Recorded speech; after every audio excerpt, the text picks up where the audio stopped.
చిటికం మీరా జీవితంలో వెలుగు నింపావయా, వ్యర్థముగా ఉన్న జీవితానికి అర్థం చూపావయా.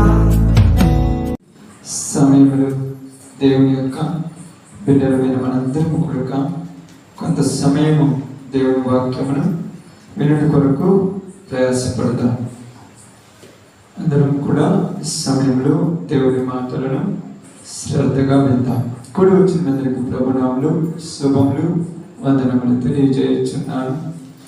దేవుని యొక్క సన్నిధిలో ఉన్నటువంటి మనందరం కూడా దేవుని యొక్క మాటలను వినుచుండగా మన జీవితాలలో దేవుడు గొప్ప కార్యం చేయాలని, మన జీవితాలలో దేవుడు గొప్ప మేలులు అనుగ్రహించులాగున మనందరము కూడా అంతకంతకు అభివృద్ధి చెంది నిశ్చలమైనటువంటి పరలోక రాజ్యం కొరకు నిలబడాలని పరిశుద్ధాత్మ దేవుడు మనందరినీ దృష్టించి ఉన్నాడు కనుక సమయమందు దేవుని సన్నిధిలో నుంచి ఒక చిన్న విషయాన్ని మనం ధ్యానం చేసుకుందాం.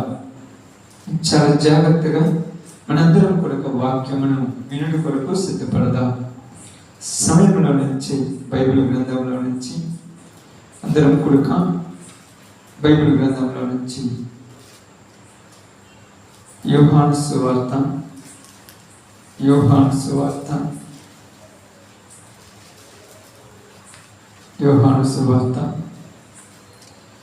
8వ అధ్యాయము, యోహాను సువార్త 8వ అధ్యాయము 11వ వచనమును జాగ్రత్తగా చదువుతాం.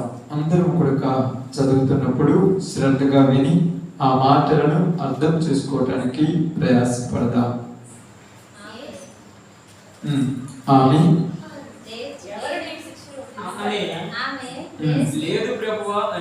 లేదు ప్రభువా అని బాగినది.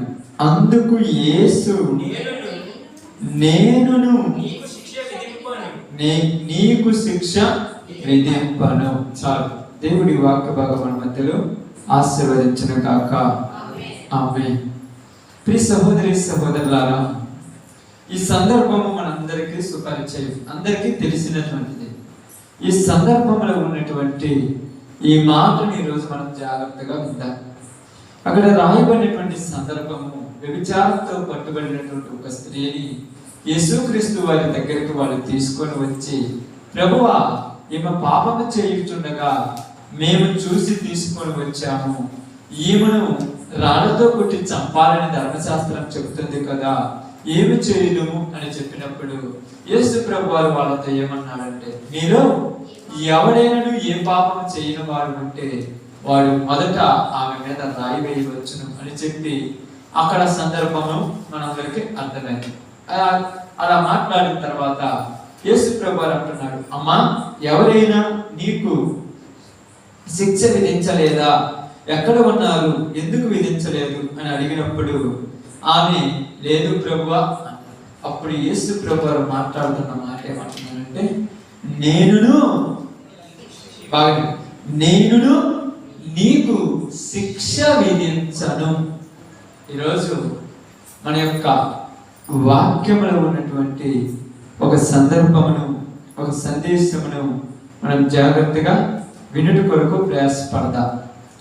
బాగా గమనించి ఆలోచించినప్పుడు ఏమని రాయబడిందంటే, నేనును నీకు శిక్ష విధించను. అంత బాగా మాట్లాడుతున్నాడు చూడండి అమ్మా. ఎవరు మాట్లాడుతున్నారు ఈ మాట? యేసు అంటున్నారు. నేనును అంటే వాళ్ళందరూ శిక్ష విధించలేదయ్యా, నువ్వు శిక్ష విధించడానికి అర్హుడివేను, నువ్వు శిక్ష విధించుటకు నీకు అర్హత ఉన్నది అని అక్కడ తెలిసినప్పుడు యేసు ప్రభు వారు మాట్లాడుతున్న మాట ఏంటంటే, నేనును నీకు శిక్ష విధించు. ఎవరికి ఇక్కడ శిక్ష విధించడం లేదు?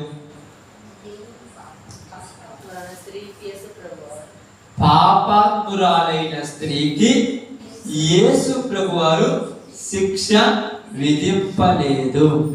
ఇప్పుడు పాపము చేస్తున్నటువంటి ఈమెకు శిక్ష విధించడం అనేది న్యాయమా అన్యాయమా? ఇప్పుడు బాగా చెప్పాలి. పాపము చేస్తున్నటువంటి ఈమెకు శిక్ష విధించడం అనేది న్యాయమా అన్యాయమా? దేవుని దృష్టికి న్యాయమైనది కాబట్టి ఆ శిక్ష విధించాలి. దేవుని దృష్టికి తప్పు తెలుసుకుంటది కదా అని శిక్ష. ఓకే. దేవుని దృష్టిలో ఏమో తప్పు తెలుసుకుంటది కదా అనుకోని దేవుడు యేసు ప్రభువు శిక్ష విధించలేదు. ఓకే, ఇప్పుడు మన యొక్క పద్ధతి ప్రకారం మనం ఆలోచిద్దాము. ధర్మశాస్త్రం అనేది ఒకటి ఉంది. ధర్మశాస్త్రం అంటే తెలుసు కదా మనందరికీ, మోషే ఇచ్చినటువంటి ధర్మశాస్త్రం. ఇప్పుడు లోకమంతా కూడా దేన్ని ఫాలో అవుతుంది? ధర్మశాస్త్రాన్ని ఫాలో అవుతుంది. అందుకని దొంగతనం చేసినోడికి ఏమి వస్తుంది? శిక్ష వేస్తుంది. శిక్ష వేయలేదనుకోండి ఏమంటారమ్మా? చెప్పండి మీరు. శిక్ష వేయకపోతే ఏమంటారు? ఇప్పుడు మీరు చెప్పాలి, బాగా ఆలోచించాలి. ఏమనుకోండి మీరు శిక్ష వేయలేదు అనుకోండి ఏమంటారు? ఈ రోజు చేయకపోతే రేపు మళ్ళా చేస్తారు కదా. కాబట్టి వారికి బుద్ధి రావాలంటే శిక్ష వేయాలి. ఇంకా శిక్ష వేయకపోతే ఏమంటారు? ఇప్పుడు చెప్పిన మీద ఒక సందర్భం కరెక్ట్. శిక్ష వేయకపోతే ఏమంటారు? శిక్ష వేయకపోతే మనం అనే మాట ఏంటంటే దేశంలో న్యాయం లేదు కదా, న్యాయం ఉంటే వాడిని బుద్ధి చెప్పాలి కదా అంటారు. అంటే న్యాయము అంటే అర్థం ఏంటంటే తప్పు చేసిన వాడిని శిక్షించడమే న్యాయం. అదే కదా. ఇప్పుడు తప్పు చేశాడు, వాళ్ళని శిక్ష వేయాలి. ఎందుకు శిక్ష వేయాలంటే వీడు తప్పు చేయటం వల్ల వీడు వల్ల ఎంతమంది బాధపడ్డారు. ఇప్పుడు ఆమె తప్పు చేయటం వల్ల, ఆమె తప్పు ఎలాంటి తప్పు చేస్తుందో అందరికీ తెలుసు. ఈమె ఈ తప్పు చేయటం వల్ల, ఈమె వల్ల ఆమె ఆ యొక్క పురుషుడికి ఒక వివాహం అయి ఉంటే ఆ ఇంట్లో స్త్రీ కూడా బాధపడదుగా. ఒకవేళ వివాహం అయి ఉంటే ఆ ఇంట్లో ఉన్నటువంటి స్త్రీ బాధపడదు కదా. నేను సంతోషపడి వేరే వాళ్ళని ఏడిపించి నేను సంతోషపడేది నాకు పద్ధతి కాదు కదా అనుకోవాలి కదా. కాబట్టి ఇప్పుడు ఆ బాధపడేటువంటి ఆ బాధ అంటే ఆ సందర్భంలో బాధ అనుభవిస్తున్న ఆమె ఏమనుకుంటది? ఇప్పుడు చెప్పండి, ఏమనుకుంటది? బాగా ఆలోచించండి. ఇప్పుడు పట్టుబడిన ఆమె వ్యభిచారం చేస్తున్న పట్టుబడిన స్త్రీ, పాపం చేస్తూ పట్టుబడిన స్త్రీ, ఈమె పాపం చేసినప్పుడు ఈమె సంతోషపడింది, ఈమెతో కలిసి చేసినటువంటి వ్యక్తి సంతోషపడ్డాడు. ఇప్పుడు ఒకవేళ ఆ మనిషికి వివాహం అయిందనుకోండి, అతను స్వంత సంతోషం చూసుకున్నాడు, కానీ అతనికి భార్య ఉన్నప్పుడు ఆమె బాధపడదా? బాధపడినప్పుడు ఆమెకి ఏమైపోతుంది?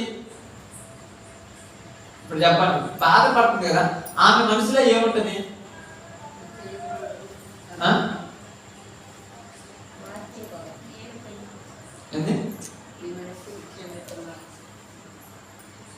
ఇప్పుడు బాధపడుతున్నప్పుడు ఆ మనిషికి ఏమనిపిస్తుంది? ఆ మనిషి అంటే అతనికి భార్యగా ఉన్న మనిషికి ఏమనిపిస్తుంది? ఒకటే అనిపిస్తుంది. అంటే నేను చెప్తాను, మీ అందరు చెప్పేది కరెక్ట్ కాదంటది, మీ అందరికీ అవగాహన ఉంది కాబట్టి. అంటే ఏమనిపిస్తుంది అంటే ముందు ఆ మనిషిని శిక్షిస్తే ఇంకొకసారి చెయ్యదు కదా, ముందు శిక్షించాలి, శిక్షించేవాళ్ళు కావాలని ఎవరి దగ్గరికి పోతారు? రక్షక భటుల దగ్గరికి వెళ్తారు. అయ్యా, నన్ను మోసం చేసి, నాకు అన్యాయం చేసి, నాకు రావాల్సినటువంటి సంతోషాన్ని ఆమె దొంగలించింది, మీరు శిక్ష ఇస్తారా లేదా అని అడగగానే వెంటనే ఈ యొక్క ఉన్నటువంటి వాళ్ళందరూ కూడా ఒక న్యాయం ప్రకారం ఏం చేస్తారంటే శిక్ష వెయ్యాలి. న్యాయం ప్రకారం శిక్ష వెయ్యాలి. ఇంకా మనం చూసుకుంటూ పోతూ వస్తుంటే ప్రస్తుత కాలంలో ఉన్నటువంటి పరిస్థితులు చూసినప్పుడు ఈ మధ్య కాలంలో దిశ హత్య కేసును ఒకటి వచ్చారు. ఆమెను 4 వ్యక్తులు ఆమెను పాడు చేయడం వల్ల ఆమె యొక్క కుటుంబస్తులు అందరూ కూడా ఒక ధర్నాకు దిగారు. ఏమంటున్నారంటే వెంటనే వాళ్ళని శిక్షించాలి, వెంటనే మాకు న్యాయం జరగాలి. న్యాయం జరగడం అంటే ఏమిటి? మా కుమార్తె లేదా మా యొక్క సంబంధమైనటువంటి ఈమెను వాళ్ళు చంపేశారు కనుక వాళ్ళని కూడా చంపటమే న్యాయము. ఇప్పుడు ఈ న్యాయాన్ని ఒప్పుకుంటామా ఒప్పుకోమా? ఇప్పుడు చెప్పాలి. చెప్పండి, ఒప్పుకుంటా ఒప్పుకోమా? ఒప్పుకుంటా ఒప్పుకోమా? ఇది న్యాయం అందరికి. ఇప్పుడు చాలా మంది ఏమనుకుంటారంటే ఇది అన్యాయం కదయ్యా అంటే మనం దేవుడి పరంగా ఉన్నట్టుగా ఊహలో ఉండాం, కానీ మనందరికి జరిగితే మనందరికి ఇదే కావాలి. ఇప్పుడు నా జీవితంలో జరిగిందనుకో, నాకు ఏమనిపిస్తుంది అంటే వారికి బుద్ధి రావాలి, నన్ను హింసించిన వానికి, నన్ను తిట్టిన వానికి, అనవసరంగా నా మీద నోరెత్తి పోసుకున్న వానికి శిక్ష కలగాలి అని అనిపిస్తుంది. కానీ ఇది న్యాయం అని మనందరం అనుకుంటాం. కానీ దేవుడు ఏమంటున్నాడంటే, యేసు ప్రభువు ఏమంటున్నాడంటే నేనును శిక్షింపను అంటున్నాడు. ఇప్పుడు శిక్ష విధించమని ఎక్కువ అడుగుతున్నారు, ఆయన నేను శిక్షించను అంటున్నాడు. ఇప్పుడు ఏం చేయాలి మరి? బాగా ఆలోచించాలి. బైబిల్ గ్రంథాన్ని మనం చదివేటప్పుడు లోతుగా చదువుకోవాలని చెప్తుంటాను. నేనును శిక్షింపను, నేనును శిక్ష విధింపను. శిక్ష విధించేటువంటి అర్హత యేసు ప్రభువుకు ఉందా లేదా? నిజంగా చెప్పండి, ఉందా లేదా? ఉన్నది. ఉన్నప్పుడు ఆయన విధించవచ్చా విధించకూడదా? విధించవచ్చా విధించకూడదా? ఆయన విధించాలి. ఎందుకంటే రోమీయులకు రాసిన పత్రిక 8వ అధ్యాయము 34వ వచనం జాగ్రత్తగా చదువుకుందాం.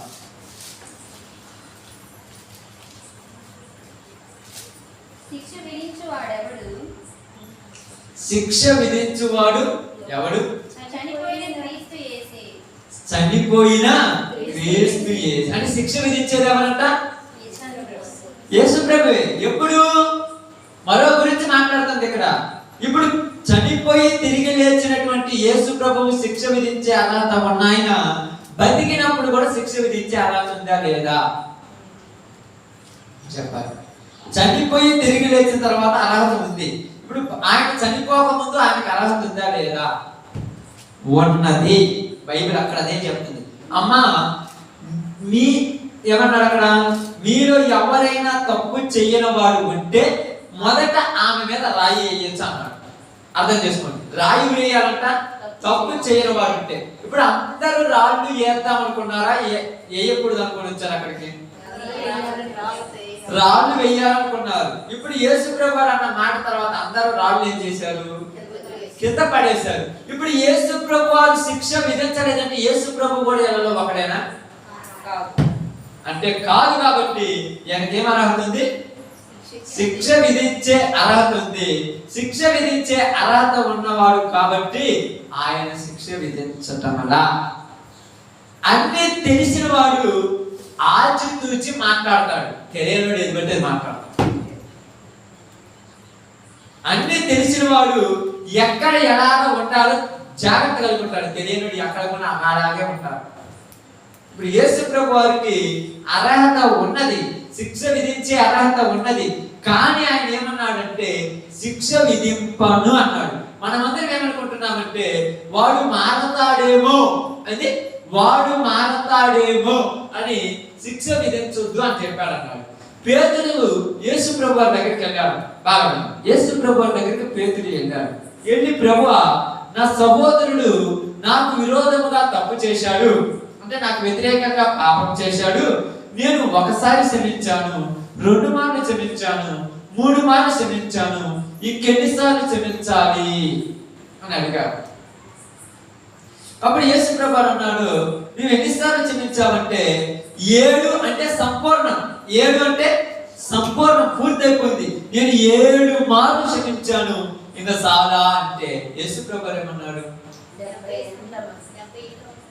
7 కాదు 70 ఏళ్ళ మాలంటే నువ్వు బతికినంత కాలం క్షమించాలి. ఇది క్రైస్తవ్యానికి దేవుడిచ్చిన ఆజ్ఞలలో ఒక ఆజ్ఞ. కానీ ఈరోజు మనందరికీ న్యాయం కావాలి. అర్థమవుతుందా? అందరికీ న్యాయం కావాలి. ఎగ్జాంపుల్ మనం వెళ్ళి చూసినప్పుడు ఒక వార్తల ఛానల్లో కానీ, ఒక సెల్ ఫోన్ లో వస్తున్నటువంటి యూట్యూబ్ లో కానీ, ఎక్కడైనా ఒక చోట కానీ మాకు అన్యాయం జరిగింది, న్యాయం తీర్చే వాళ్ళు లేరా అని బైబిల్ పట్టుకొని రోడ్ల మీదకి వచ్చి ధర్నా చేస్తున్నారు జనం. క్రైస్తవులు బైబిల్ పట్టుకొని రోడ్ల మీదకి వస్తున్నారు. మనందరం ధర్నా చేయాలి, మనకు న్యాయం చేయాలి. మనకి న్యాయం చేసేది ఎవరు? యేసు ప్రభువు న్యాయం చేయాలి. మరి ఇప్పుడు ఇది ఎవరిని అడుగుతున్నారు న్యాయం చేయమని? అధికారులు అడుగుతున్నారు. అధికారులు ఏమన్నా మనకి న్యాయం చేయగలరా? ఈరోజు మనం వెళ్ళేసి అధికారుల దగ్గరికి వెళ్ళేసి మా మీద ఇలా చేస్తున్నారు, మాకు ఇలా జరుగుతుంది, మాకు ఇట్లా వస్తుంది ఇట్లా వస్తుంది అంటే న్యాయం చేస్తారా? చేయరు. ఎందుకు న్యాయం చేయరంటే న్యాయం చేసేటువంటి అర్హత ఎవరికి లేదు. న్యాయం చేయగలిగిన వాడు దేవుడే. ఆయన చేసే న్యాయం ఏంటంటే అమ్మా నేను శిక్ష వేధింపు, అది ఆయన చేసింది. ఇప్పుడు ఎవరికి న్యాయం చేశాడు ఆయన? ఇప్పుడు ఎవరికి న్యాయం చేశాడు? తప్పు చేసిన వాడికి న్యాయం చేశాడా? తప్పు చేసినందుకు బాధపడుతున్న వాడికి న్యాయం చేశాడు. తప్పు చేసిన దాని వల్ల బాధపడుతున్న వ్యక్తికి న్యాయం చేశాడా? బాగా ఆలోచించండి. ఇప్పుడు ఎవరికి న్యాయం చేశాడు? ఇద్దరికి న్యాయం చేశాడు. ఇద్దరికి న్యాయం జరుగుతుంది. ఒకరికి న్యాయం జరుగుతుంది, ఒక అన్యాయం జరుగుతుంది. మరి ఇద్దరికి న్యాయం చేశారు, కరెక్ట్ కాదు. మరి ఇప్పుడు ఏం చేయాలి మనం ఆలోచించాలి. దావీదేమో తప్పు చేశాడు. బాగా ఆలోచించండి. దావీదేమో తప్పు చేశాడు. ఆ తప్పు వల్ల పాపం వచ్చింది బత్షెబా మీదకి. బాగా ఆలోచించండి. బత్షెబా మీదకి పాపం వచ్చింది. ఇప్పుడు ఈ పాపం ఎక్కడ నా మీద పడుతుందని దావీదు ఉరియాని పిలిపించాడు. ఇప్పుడు ఉరియాకి ఈ సంగతి తెలిస్తే బాధపడతాడో బాధపడ్డాడు? బాధపడినటువంటి ఉరియా ఏ న్యాయం కావాలని కోరుకుంటాడు?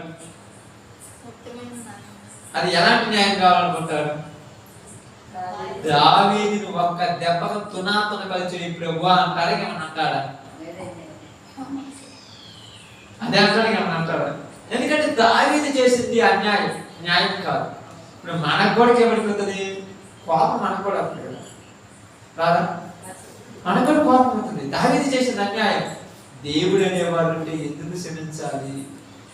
ఇప్పుడు దావీదుకు శిక్ష అయితే ఇంకొకటి ఎన్నిక మీద చెయ్యాడు కదా. అర్థమైందమ్మా? దావీదుకు శిక్ష వేస్తే ఈ వెనక ఇంకొకటి చేయాలి కదా. దిశ హత్య కేసులో నలుగురిని ఎన్కౌంటర్ చేస్తే తర్వాత ఇంకా జరగలేదా? మరి వాళ్ళు చంపినప్పటికీ రాగాలి కదా. బాగా అర్థం చేసుకోవాలి. ఒక విషయంలో మనం అనుకుంటాం నీకు బుద్ధి రప్పించడానికి నేను ఏదో చేస్తానంటే ఒక బుద్ధి రాదు. మరి ఏంటే బుద్ధి రాకపోతే మరి ఏం చేయాలంటే చేయాల్సిన శక్తి మన దగ్గర ఉండే మనం ఎప్పుడూ చేస్తాం. మన దగ్గర లేదని బైబిల్ చెప్తాం. అది అంతే ఎవరి దగ్గర ఉంది? దేవుడి దగ్గర ఉంది. ఇప్పుడు ఆయన చేతికి అప్పగితే ఆయన ఏం చేస్తున్నాడు? ఆమెను క్షమించాడు. ఇప్పుడు వీళ్ళందరికీ ఎట్లా చెప్పండి. ఇప్పుడు ఇలా పాపం రావచ్చా? ఇప్పుడు చెప్పండి, పాపం రావచ్చా? మీరు అందరూ అనొచ్చు రావచ్చా. ఇప్పుడు బైబిల్ గ్రంథంలో నుంచి ఒక ఎగ్జాంపుల్ చెప్తాను బాగా. యేసు ప్రభు వారు ఆ ప్రాంతాల్లోనికి వెళ్ళిపోతున్నప్పుడు ఉదయం 9 గంటలకి ఒక ప్రదేశానికి వెళ్ళాడు. అక్కడికి వెళితే కొంతమంది పని కోసం ఎదురు చూస్తున్నాడు. యేసు ప్రభు వారు ఏమంటున్నాడంటే, అయ్యా మీరేం దగ్గర ఉన్నారంటే మేము పని కోసం ఉన్నామంటే ఇదిగో నా పొలంలోకి వెళ్ళి మీరు పని చేయమని ఆ యొక్క రాజు అన్నారు. తర్వాత మధ్యాహ్నం 12 గంటలకు వచ్చాడు. అక్కడ కొంతమంది ఉన్నారు. వారం కూడా ఏమన్నారు? రాజు నా పొలంలోకి వెళ్ళి పని చేయమన్నారు. తర్వాత సాయంత్రం 5 గంటలకు వచ్చాడు. అక్కడ కొందరు ఉన్నారు. మీరు కూడా నా పొలంలోకి వెళ్ళి పని చేయమన్నారు. 10 వాడికి ఎంత కూలి అన్నాడు? ఎంత ఇస్తానన్నాడు? రోజుకు ఒక దినారం. రోజుకు ఒక దినారం కూలి, రోజుకి ఎంత కూలి. ఇప్పుడు మొట్టమొదట 5 గంటలకు వచ్చిన వాడు వచ్చాడు. అయ్యా నేను పని చేశాను కదా నాకు కూలి ఇవ్వమన్నాడు. ఇప్పుడు నేను ఎంత ఇచ్చాడు? ఆయనకి ఒక దినారం ఇచ్చాడు. ఇప్పుడు 12 గంటలకు వచ్చిన వాడు ఏమనుకుంటాడు? నాకు ఎక్కువ వస్తుంది ఏమనుకుంటాడు. 9 గంటలకు వచ్చిన వాడు ఏమనుకుంటాడు? నాకు ఇంకా ఎక్కువ వస్తుంది అనుకుంటాడు. 6 గంటలకు వచ్చిన వాడు ఏమనుకుంటాడు? ఇంకా ఎక్కువ వచ్చింది. ఇప్పుడు అంటేనే 6 గంటలకు వచ్చిన వాడు వచ్చాడు, నా కూలి నాకు ఇవ్వండి. వీడికి కూడా ఒక్క దినారం ఇచ్చాడు. ఇప్పుడు ఎక్కడ చెప్పండి, నిజంగా వస్తుందా రాదు పాపం? ఇప్పుడు ఆయన ఏమన్నాడు? అయ్యా నువ్వు అన్యాయం చేయుచున్నావు, ఇది కరెక్ట్ కాదు అన్నాడు. ఇప్పుడు వెంటనే పిలిచాడు. నేను నిన్ను కూలికి పిలుచుకునేటప్పుడు నీకు ఎంత ఇస్తానని చెప్పాను అన్నాడు. వాడు ఏమన్నాడు? ఒక దేనారం. నీ దేనారం నీకు ఇచ్చానా? ఇప్పుడు వాడిని 12 గంటలకు వచ్చినట్టు పిలిచాడు. నీకు ఎంత కూలి ఇస్తానని చెప్పాను, ఒక దేనారం. వాడి దేనారం మనకి ఇచ్చాడు కదా. నీకు ఒప్పుకున్నంత నీకు ఇచ్చాను కదా, మరి నీకెందుకు అసూయ? అంటే ఇప్పుడు నా సొమ్ము నా ఇష్టం వచ్చినట్టు నేను ఎరగితే నీకెందుకు అసూయ? ముందొచ్చి చేసుకుంటాను. నీవు ముందొచ్చి చేసినవా వెనకొచ్చి చేసినవి ఎన్నో ఆయన ఏమన్నాడు? నీకు దేనారం చెప్పాడా లేదా? నీ కూలి నీకు ఇచ్చాడు కదా, మరి నీకెందుకు అసూయ? ఇక్కడ అదే అంటున్నాడు, నేనిచ్చిన ఆయుస్సు, నేనిచ్చిన ఊపిరి, నేనిచ్చినటువంటి జీవము వాళ్ళు బతుకుతుంటే నేను క్షమిస్తే నీకెందుకు అసూయ? ఆయన క్షమిస్తుంటే మనకెందుకు అసూయ? ఆయన శిక్ష విధించకుండా వదిలేస్తుంటే మనకెందుకు కోపాలు? ఇప్పుడు మన చేతిలో తీసుకుంటామని కదా మన అందరూ ఆలోచన పడికి. ఇప్పుడు అందరి చేతిలో, ఇప్పుడు పేతురు కూడా అదే చేశాడు కదా. యేసు ప్రభు వారిని పట్టుకోవడానికి వచ్చారు మల్కో అనేటువంటి ఒక సైన్యాధిపతి, సైనికుడు యేసు ప్రభు వారిని పట్టుకోవడానికి వచ్చారు. వెంటనే పేతురు కోపం వచ్చి తన దగ్గర ఉన్న కత్తి తీసి ఏం చేశాడమ్మా? చెవి తెగలేక. వెంటనే యేసు ప్రభు వారు, ఏంటి పేతురు ఈ పని అంటే, ప్రభువా చెబితే ఇంద్రియులు, ఇలా చేస్తే నేను వినేదన్నా. చెబితే ఇంట్రా, ఇలా చేస్తే నేనేదన్నా. ఇప్పుడు యేసు ప్రభు వారు అన్నాడు, వాళ్ళు పట్టుకుంటే చూడండి నన్ను, మరి నీకెందుకు అంత బాధ? నీకెందుకు ఎంత బాధ? ఇప్పుడు నాకు రావాలి కోపం, నేను తీసుకోవాలి కత్తి, నేను తెగనరకాలి, నేనేం చేయట్లేదు, రాకుండా నేను ఉన్నా కదా. ఆయన చెవి చేసి వాడిని కతికించి బాగు చేసి నీకు అప్పగించిన పని నువ్వు, అది వాడికి అప్పగించిన పని, ఇది వీడికి అప్పగించిన పని, ఇది నీకు అప్పగించిన పని, ఇది నీకు అప్పగించిన పని, ఇది నీకు అప్పగించిన పని, వాడికి అప్పగించిన పని, వాడి పని మనం అడ్డం పెడుతూ వాడి పని నువ్వు చేయాలి. మరి అర్థమైందమ్మా? నీ పని నువ్వు చెయ్యి. నీ పని ఏంది? పాటలు పాడే పని. నీ పని ఏంది? ప్రార్థన చేసే పని. నీ పని ఏంది? మ్యూజిక్ వాయించే పని. నా పని ఏంది? వాక్యం చెప్పే పని. మరి వాడి పని ఏంది? చాపల పరిచే పని. ఎవరి పని చేయకుండా నా పని నువ్వు చేస్తానంటే, నీ పని నేను చేస్తానంటే బాగుంటుంది. ఇప్పుడు దావీదుకు విలువ రావాలంటే, విలువ రావడానికి కారణం నేను చెప్పండి మీకు తెలిస్తే, దావీదును గొప్పోడు పొగట్టడానికి కారణం ఏంటి చెప్పాలి? 5 నిమిషాలు చెప్పాను చెప్పండి. దావీదును గొప్పోడు పొగట్టడానికి కారణం ఏంటి అమ్మా? చెప్పండి. ఇవన్నీ చంపాలని పాట పాడారు. కారణం ఎందుకు పాడారు పాట? గొల్లియాతును చంపడం వల్ల. ఇప్పుడు గొల్లియాతును చంపడం వల్ల దావీదుకు ఘనత వచ్చింది. ఇప్పుడు గొల్లియాతు పుట్టకపోతే అసలు దావీదు పుట్టింది దేనికి? గొల్లియాతును పుట్టించింది దేనికి? దావీదుని గొప్ప చేయటానికి. ఇప్పుడు దావీదుని గొప్ప చేయడానికి గొల్లియాతును పుట్టించాడు. ఇప్పుడు గొల్లియాతును పుట్టించిన తర్వాత గొల్లియాతును దావీదు చంపేది, దావీదు చేత గొల్లియాతును చంపబడితే గొల్లియాతు చచ్చిపోవడం వల్ల దావీదు విలువ అవుతుంది. ఇప్పుడు గొల్లియాతే పుట్టలేదు, ఇప్పుడు దావీదు విలువ అవుతుందా? బాగా ఆలోచించండి. గొల్లియాతు అసలు భూమి మీద పుట్టలేదమ్మా, దావీదు విలువ అవుతుందా? ఎందుకు రాదు? ఎందుకు విలువ రాదు? గొల్లియాతు లేకపోతే ఊరిని చంపుతారు. కాబట్టి గొల్లియాతు ఉంటే దావీదుకు విలువ. లోకంలో మనిషి పాపం చేసేవాడు ఉంటే పవిత్రుడైన నీకు విలువ. ఇది మనకు అర్థం కాక మనం ఏమనుకుంటున్నామంటే, దేవుడు అన్యాయం చేస్తున్నాడు, దేవుడికి కళ్ళు లేవు, దేవుడు చూస్తూ ఊరుకున్నాడు, ఎన్ని రోజులను నేను భరించాలి, ఎన్ని రోజులను ఓర్చుకోవాలి, ఎంత దోడి ఏంటి అసలు ఏందో అర్థం కాలేదు. నాకు అప్పుడప్పుడు అనిపిస్తుంది, ఈ యొక్క 66 గ్రంథాల బైబిల్ నీ మైండ్లో ఉంటే ఇలా మాట్లాడాలనిపిస్తుంది. సిచ్యువేషన్ అలా డిమాండ్ చేసింది. సిచ్యువేషన్ అందరికి డిమాండ్ చేస్తుంది. డిమాండ్ చేయకుండా ఉంటున్నాం. ఇప్పుడు ఇక్కడ యేసు ప్రభు వారు నేను శిక్ష విధింపను అని అన్నాడంటే, ఇక్కడ 2 అర్థాలు తీసుకుంటారు లోకం. తప్పు చెయ్యని వాడు రాయేయమన్నాడు యేసు ప్రభు వారు. యేసు ప్రభు వారు రాయలేదంటే యేసు ప్రభు వారు తప్పు చేశాడా అనే క్వశ్చన్ నాకు వేసాడు. ఏమన్నాడు? దాహం లేని వాళ్ళందరూ నీళ్ళు తాగ, దాహం వేస్తున్న వాళ్ళందరూ నీళ్ళు తాగమన్నారు. దాహం వేస్తున్న వాళ్ళందరూ నీళ్ళు తాగమన్నారు అంటే నీళ్ళు తాగే వాళ్ళందరికి ఏం వేస్తుందని అర్థం? అంటే తాగడానికి అంటే ఇప్పుడు రాయి అయిన వాళ్ళందరూ ఏమని అర్థము? రాయి అయిన వాళ్ళందరూ ఏంటి? తప్పు చేశారని. ఇప్పుడు యేసు ప్రభు రాయి లేదంటే జనాలు ఇప్పుడు ఏమనుకోవాలి? ఆయన కూడా తప్పు చేయబట్టే రాయి లేదు, లేకపోతే చేస్తుండేవాడు కదా. కానీ ఆయన కోణంలో మనం వెళ్ళిపోతే ఆయన ఏమన్నాడంటే, అమ్మా నేను నీకు శిక్ష విధింపను, నేను నేను నన్ను ఎందుకు అన్నాడంటే, నేనొక్కనే ఇక్కడ నిన్ను శిక్ష విధించే అర్హత కలిగిన వాడిని, నేనొక్కనే నీకు తీర్పు తీర్చుటకు అర్హత కలిగిన వాడిని, ఇక నేను శిక్ష వేయను. ఎందుకంటున్నారని చూడండి, యోహాను సువార్త 3:17 చదువుతాను ఒకసారి.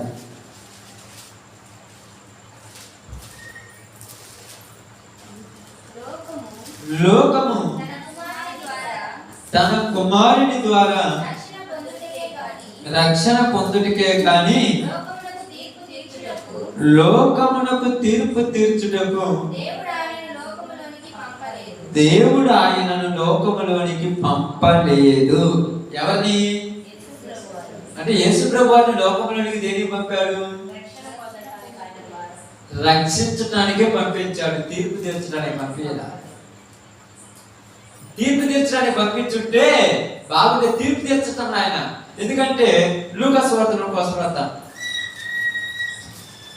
వార్త 12వ అధ్యాయం మీకు అర్థం కావడానికి చూపెడతాను. ఇక్కడ యేసు ప్రభువు అన్న మాట చెప్తాను. 12వ అధ్యాయం 14వ వచనం జాగ్రత్త చూడడం. ఆయన ఓయి మీ మీద తీర్పరిగా నేను పంచిపెట్టువానిగా నేను నన్నెవడు నియమించనని అతనితో చెప్పాను. ఏమంటే ఇద్దరు వ్యక్తులు యేసు ప్రభు దగ్గరికి వచ్చారు. ఇద్దరు వ్యక్తులు వచ్చారు. వాళ్ళు వచ్చి, అయ్యా మా నాన్న ఆస్తిని నాకు సగము ఈడికి సగం పంచిపెట్టు అన్నారు. శిరసగం పంచిపెట్టాలంటే నాన్న ఆస్తిని పిల్లలకు పంచిపెట్టేవాడు శిరసగం మనం పంచిపెట్టడం కుదురుగాక. నిజంగా తండ్రి ఆస్తిని పిల్లలకు పంచిపెట్టేవాడు శిరసగం పంచిపెట్టడం కుదురు, న్యాయంగా పంచిపెట్టడం కుదురుద్దామా? మీరు అందరూ ఎందుకు కుదరవుతా అంటారు. నేను చెప్పిన తర్వాత అవును అంటారు. కుదురుద్దా? ఎందుకు కుదరదాం? ఎందుకు కుదరదంటే పెద్దవాడికి ఏమి ఇవ్వాలి? జ్యేష్ఠత్వం ఇవ్వాలి, జ్యేష్ఠ భాగం ఇవ్వాలిగా. ఒక మోరో అర వదిలేస్తాం. ఈ మోరో అర వదిలేసినప్పుడు ఏమంటాడంటే, అయ్యా వాడికి ఏంది మోర ఎక్కువ ఇచ్చావని అడుగుతాడు. అరే జ్యేష్ఠత్వంలో పెద్దవాడికి ఇవ్వాలరా అంటాడు. ఏంటే అంత అన్యాయమే కదా, మొత్తం వాడికి చేసావు, నన్ను అన్యాయస్తులు చేసావు అంటాడు. ఇప్పుడు మనకి న్యాయం తెలుసా తెలియదా? తెలుసు. మనకి ఎదుటి వాళ్ళు చెప్పేటప్పుడు ఏమంటామంటే, అయ్యా పెద్దోడికి ఒక మొర బానేది ఏం కాదు లేదా, వాడికి ఒక ప్రేమ ఒక అడుగో లేకపోతే ఒక అరడుగో ఎక్కువ ఇవ్వాలి, ఇది పద్ధతి అంటాం. ఈడేమంటాడు, నాకంటే ఎక్కువ వాడేది, నేను నిన్ను నేను అమ్మని చూసుకుంటుంటే వాడు నాన్న చూసుకుంటున్నాడు, లేదా నేను నాన్న చూసుకుంటే వాడు అమ్మని చూసుకుంటున్నాడు, వాడికి నాకేం తక్కువ, నేను వాడు ఎందుకు తక్కువ అంటే, ఇది కాదురా వాడికి ఇవ్వాలరా, ఒక అరడుగు అడుగు పెద్దవాడికి ఇవ్వాలంటే ఎట్ట కుదురుద్ది అంటారు. ఎట్ట కుదురుద్ది అన్నప్పుడు మరి నువ్వు కిందెత్తి నుండి వాడి పై నుంచి చూద్దాం అంటే నాకు క్యూర్ అవుతుందా, అంటే నాకు పావట్టాలని చూద్దాం అంటే పెద్ద చిన్న అనేది ఇక్కడే ఉంటుంది. పెద్దవాడికి కొద్దిగా ఇవ్వాలి, ఇది న్యాయం. ఈ న్యాయం తిరుగుతుంటే వీళ్ళకి నచ్చరా. ఇప్పుడు ఎవరి దగ్గరికి వచ్చారు, నువ్వు మాకు న్యాయం చేయమా, మా ఏమంటున్నారు 11వ వచనం చూడండి. బోధకుడా పిత్రార్జితములో నాకు పాలు పంచిపెట్టవలనని నా సహోదరునితో చెప్పమని ఆయనను అడగగా, పిత్రార్జితములో నాకు పాలు పంచి పెట్టమని నా సహోదరునితో చెప్పు అంటున్నాడు. అంటే పిత్రార్జితం వాడు సహోదరుడు పంచాడు, పంచింది వీడికి నచ్చలేదు. ఎందుకు నచ్చలా? సమానం పంచలా. వాడికి 3 ఎకరాలు వేసుకుంటే వీడికి 4 ఎకరాలు వేసుకుంటాడు. ఎగస్ట్రెంట్ ఎవరైనా ఒప్పుకుంటారా? మీరు అనుకోవచ్చు అడుగో పావడు కంటే, అడుగో పావడుగో ఎకరో 10 ఎకరాలని కాదండి. ఇక్కడ జ్యేష్ఠత్వం అనేది ఎలా ఉంటుందంటే, జ్యేష్ఠం అనేది వారికి 2 ఇంకొకటి ఉంటుంది, అది జ్యేష్ఠత్వం. ఎందుకంటే జ్యేష్ఠ భాగం అంటారు దాన్ని. అది పొయ్యి 2 పొయ్యి 10 పొయ్యి 2 పొయ్యి సగం వచ్చింది, సగం పొయ్యి పావు వచ్చింది, పావు పొయ్యి ఏమొచ్చింది 10% వచ్చింది, 10% పొయ్యి 1% ఇవ్వండి. ఇప్పుడు ఏమంటున్నారంటే కొంచెం ఆ కొంచెం ఏం తెలియకపోతే అర్థమైందమ్మా, కొంచెం ఎంత ఏది ఒక పావుడు పావుడు కోసం సత్తరా పావుడు విద్య ఇవ్వకపోతే అంటే అర్థమైంది. జ్యేష్ఠత్వం అనేది అందరికీ చాలా అంటారు కావాలంటే అన్ని చూడండి, ఇదిగో 2 ఇళ్ళు కట్టించాడు, వాడే కట్టించాడు, పెత్తనదారుడు ఏం చేశాడంటే ఆ ఇల్లు కొలువు ఈ ఇల్లు కొలువు అంటే మరి పెద్దోడు చిన్నోడు నీకు తెలియదా? మరి కొలత ఎందుకు కొలమంటున్నారు? ఇప్పుడు నీ మనసు ఏం ఒప్పుకోవట్లా? నీ మనసు ఏం ఒప్పుకోవట్లా? న్యాయమును ఒప్పుకోవట్లా. ఎందుకు ఒప్పుకోవటం లేదంటే నీకేం జరిగింది? అదే నువ్వు పెద్దోడు అయితే ఇప్పుడు నువ్వు పెద్దోడు అయిన అనుకోండి, రే దేవుడన్నా నమ్ముతురా, ఇది కరెక్ట్ కాదురా, కావాలంటే వదిలేయనమాట అంటే నువ్వు పెద్దోడు అయితే నీకు ఓకే, అదే నువ్వు చిన్నోడు అయితే నీకు ఓకే కదా. ఇప్పుడు ఇలా సహోదరుడికి ఆ ఇబ్బంది పడితే ఇప్పుడు యేసుప్రభువు వారు అంటున్నాడు, మీ పైన తీర్పరిని గాను పంచిపెట్టువాడి గాను నన్ను ఎవరు నియమించాడు? నన్ను ఎవరు నియమించాడు అంటే నేను మంచి మార్గంలో నడిపిస్తున్నంత మాత్రం తీర్పు తీర్చి పంచి పెడతాను అనుకుంటున్నావా? మీకు ఒక పద్ధతి ఉన్నది, ఆ పద్ధతి ప్రకారం మీరు పంచుకుంటారు. కానీ ఈ రోజుల్లో మీకు ఎక్కడేమో ఏం చేసినా కూడా అన్ని యాజిటీ ఇక్కడ చెప్పింది చెప్తున్నాడు. ఏమంటున్నాడంటే శిక్ష విధింపను అనగానే వీళ్ళందరికీ ఏమనిపించిందంటే శిక్ష ఎందుకు విధింపవు? ఇప్పుడు ఆయన శిక్ష విధించాలంటే ఎవరికి విధించాలమ్మా?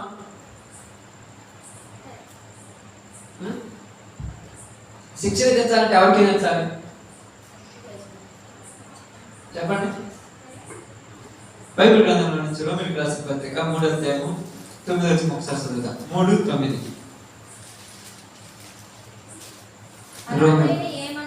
అలాగైనా ఏమందుము మేము వారి కంటే శ్రేష్ఠులమా తక్కువ వారమా? ఎంత మాత్రము కాము.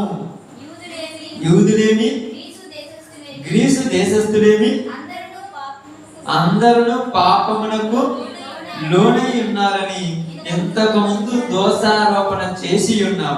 ఇందును గురించి రాయబడినది ఏమనగా నీతిమంతుడు లేడు, ఒకడు లేడు, గ్రహించువాడు ఎవడు లేడు, దేవుని వెదుకువాడు ఎవడు లేడు. ఇక్కడ ఏమంటున్నారంటే అలాగైతే మేమేమందుము? మేము వారి కంటే శ్రేష్ఠులమా తక్కువ వారమా? వీళ్ళు క్వశ్చన్ వేసుకుంటున్నారు, వాళ్ళకంటే మేము తక్కువ ఎక్కువ? ఇప్పుడు ఎవరు తక్కువ ఎవరు ఎక్కువ? క్వశ్చన్ ఒక ప్రశ్న అనేది ఇలా అంటున్నారు, మాట్లాడుతున్నారు. ఏమంటున్నారు? అలాగైతే మేమందుము మేము వారి కంటే శ్రేష్ఠులమా తక్కువ వారమా? ఎంత మాత్రము కాము. అంటే తక్కువ వారం అనే వారం కానీ అంటే ఏమనుకుంటున్నారు? ఎవరు కూడా తక్కువ ఒప్పుకుంటారా? ఇప్పుడు ఎవరైనా ఒప్పుకుంటారా? ఎందుకు ఒప్పుకోరు? ఎందుకు ఒప్పుకోరు? అక్కడ చెప్పండి అక్క, ఎందుకు ఒప్పుకోరు తక్కువ అనేది? అది నచ్చదు. తక్కువ అంటేనే నాకు నచ్చదు. 10 దాంట్లో హై లెవెలే కావాలి, గొప్ప అనేది కావాలి. కానీ ఇప్పుడు మొట్టమొదట పుట్టించింది నువ్వెంత మనిషి అంతటా మనిషి పుట్టాడా దేవుడు పుట్టించాడా? ఇప్పుడు దేవుడు పుట్టించాడు, పెద్దవాడిగా వాణి పుట్టించాడు, చిన్నవాడిగా నిన్ను పుట్టించాడు. ఇప్పుడు నువ్వు దేవుని యొక్క తీర్పుకే ప్రశ్నిస్తున్నావు అంటే మామూలు విషయమా? దేవుణ్ణి ప్రశ్నిస్తున్నట్టే కదా. దేవుని తీర్పు ప్రశ్నిస్తానంటే గొల్లియాతును పుట్టించింది దేవుడే, దావీదును పుట్టించింది దేవుడే. గొల్లియాతుని ఎందుకు అలా పుట్టించావని నువ్వు అడగొచ్చా? ఎందుకు అడగకూడదు? ఎందుకు అడగకూడదు అని చెప్పండి. ఆలోచించండి. గొల్లియాతును ఎందుకయ్యా అలా పుట్టించాము? ఆయన పుట్టించకుండా మంచోడిగా పుట్టించే బాగుండు కదా అంటే ఎంత బాగుంటుంది అర్థం. గొల్లియాతు లేకపోతే దావీదుకి విలువ లేనే లేదు. ఒక ఎగ్జాంపుల్ అర్థం కావడానికి చెప్తాను. యేసు ప్రభువుకి ఎంతమంది శిష్యులు? 12 మంది శిష్యులు. 12 మంది శిష్యులలో ఇస్కరియోతు యూదా అని హైలైట్. ఎందుకు హైలైట్? ఇప్పుడు చెప్పాలి మీరు ఎందుకు హైలైట్?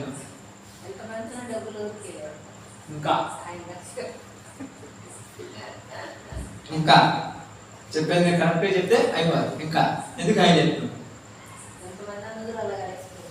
ఆమేన్. ఏదమ్మా?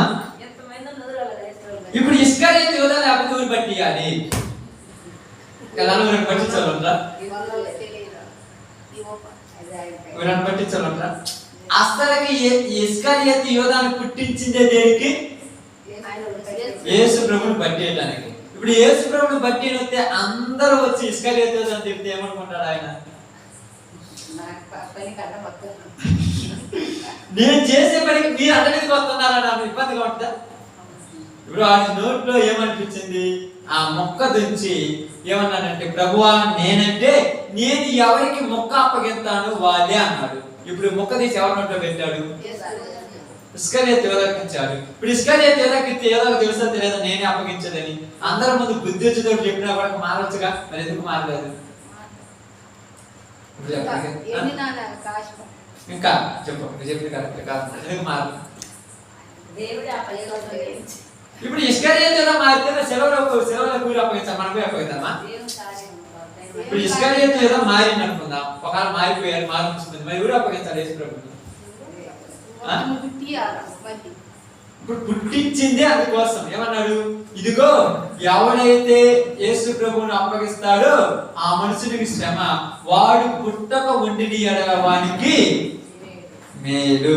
ఏమంటున్నారంటే బైబిల్ గ్రంథంలో మార్కు సువార్త ఎక్కడ ఉండొచ్చు చూడండి. మనిషి కుమారుడు ఆయన రాయబడిన విధంగా పోతున్నాడు, కానీ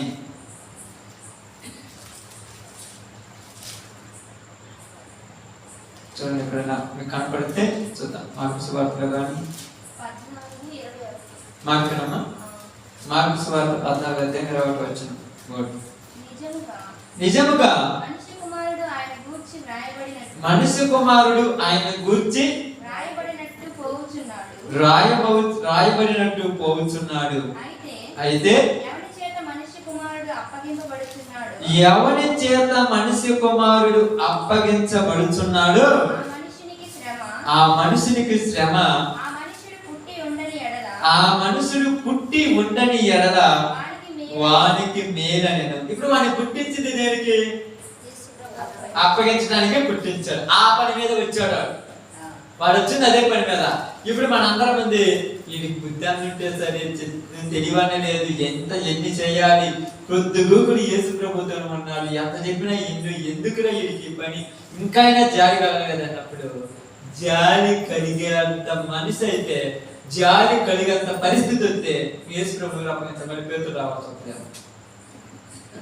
మళ్ళీ ఒక ఎవరన్నా పుట్టాల్సి వస్తుంది. మళ్ళీ ఒకటి పుట్టించి వాడిని మళ్ళీ 25 సంవత్సరాలు 30 సంవత్సరాలు తయారు చేయించి వాడు వచ్చేదాకా యేసు ప్రభు అంటున్నాడా? వాడిని పుట్టించిందే అందుకోసము. దేనికోసం పుట్టించాడు? యేసు ప్రభును అప్పగించడం కోసం. కాబట్టి ఇప్పుడు యేసు ప్రభును ఓరకని అప్పగిస్తే తప్పు ఎవరి మీద పోద్ది? చెప్పండి, తప్పు ఎవరి మీద పోద్ది? తప్పు ఎవరి మీద పోద్ది? యేసు ప్రభుని పుట్టించడానికి అప్పగించాడని అన్నాడు, వీడు పుట్టించింది అందుకు అన్నాడు అనుకోండి, తప్పు ఎవరి మీద పోద్దామా? దేవుడి మీద పోద్దాం. అందుకని దేవుడు తన మీద నెపం పెట్టుకోకుండా 38 అన్నాడు అన్నాడని చెప్పాడు. ఆయన మీద పెట్టాడు నెపము. ఏం చేశాడు? 38 అన్నాడు కన్నేశాడు. 38 అన్నాడు కన్నావురా బుద్ధి లేనోడని మనం అంటున్నాం, కానీ వాడు పుట్టిందే దానికోసం. అర్థమైందా? వాడు పుట్టిందే దానికోసం. ఎవరిని అప్పగించడం కోసం? యేసు ప్రభుని అప్పగించడం కోసం. యేసు ప్రభుని ఏమి తీసుకోకుండా అప్పగిస్తే దేవుడు అన్యాయస్తులు వాడి వరకు అప్పగించదలుచు అట్లా పుట్టకపోతే బాగుండని. కానీ వారికి ఏం పెట్టాడు? డబ్బు మీద ఆశ పెట్టాడు. వాడి డబ్బు కోసం యేసు ప్రభుని అమ్మేస్తాడు. ఈరోజు లోకంలోకి చాలా మంది మనం ఆలోచించి గమనిస్తుంటే, నిన్ను ఇబ్బంది పెట్టడానికి కొంతమందిని పుట్టించాడు. వారికి ఇబ్బంది పెడితే అన్యాయం అంటారుగా. దేవుడు అంటారు కదా, దేవుడు అని ఏం చేస్తున్నావు, ఎంతగా ఇబ్బందులు పెడుతుంటే నువ్వు అసలు పట్టించుకోవట్లేదు ఎందుకు ప్రభు అంటారు. అందుకని వాడికి ఏం పెట్టాడు చెప్పండి? వాడికి ఏం పెట్టాడు? వీడికి డబ్బు మీద ఆశ పెట్టాడు. వాడికి ఏం పెట్టాడు? విచారమను, దొంగతనమను, త్రాగుడను, త్రాగి దాని లోపల అది దేవుడి మీద ఆనందంగా. ఏందయ్యా నిన్ను కొట్టాడంటే, ఏందయ్యా నిన్ను తిట్టాడంటే ఏంటంటే వీడికి ఒక వేరే అలవాటు పడుతుంది, అందువల్ల నన్ను ఇబ్బంది పెడుతున్నాడు అంటే. ఇప్పుడు దేని మీద పోతున్నాము? ఇటు పోతుంది. అసలు దేవుడి గురించి ఆలోచిస్తున్నా. దేవుడు నిజంగా నువ్వు ఎందుకు చేసావా? అసలు నన్ను ఇబ్బంది పెట్టడానికి ఆ మనిషిని ఎందుకు పుట్టించావా? అసలు ఆ మనిషిని పుట్టించకపోతే నాకు ఇబ్బందులు ఉండవు కదా అనుకుంటాం కదా. కానీ ఇప్పుడు ఎవరి మీద నిందేస్తాము? తెలివి ఉంటే, బుద్ధి ఉంటే, అసలు ఏదైనా ఉంటే చేస్తాం అంటే ఏంటి ఇలా మాట్లాడుతున్నామంటే, దేవుడు ఏమన్నాడు తెలుసా? దేవుడు తన మీద ఏది ఉంచుకోడంట, తన మీద అసలు ఉంచుకోడంట.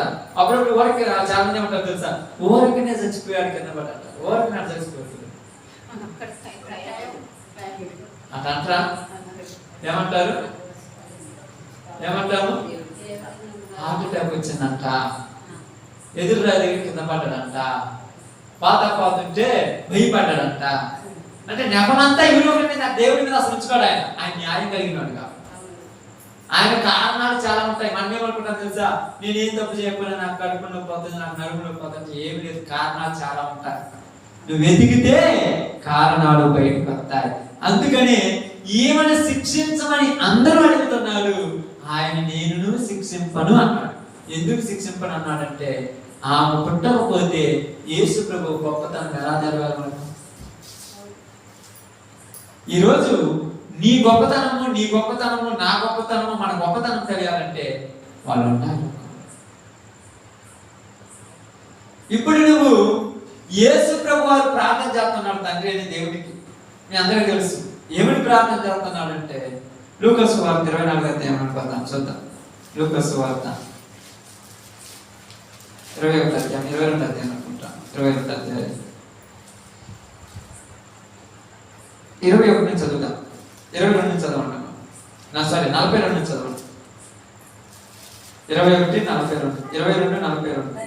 తండ్రి, ఈ గిన్నె నా యొద్ద నుండి తొలగించుము, నీ చిత్తమైతే తొలగించుము, అయినను నా ఇష్టము కాదు, నీ చిత్తమే సిద్ధించును గాక అని ప్రార్థించను. ఏమంటున్నాడు? గిన్నె. గిన్నె అంటే ఏంటిది? పాత్ర. ఏం పాత్ర చెప్పండి, ఏం పాత్ర?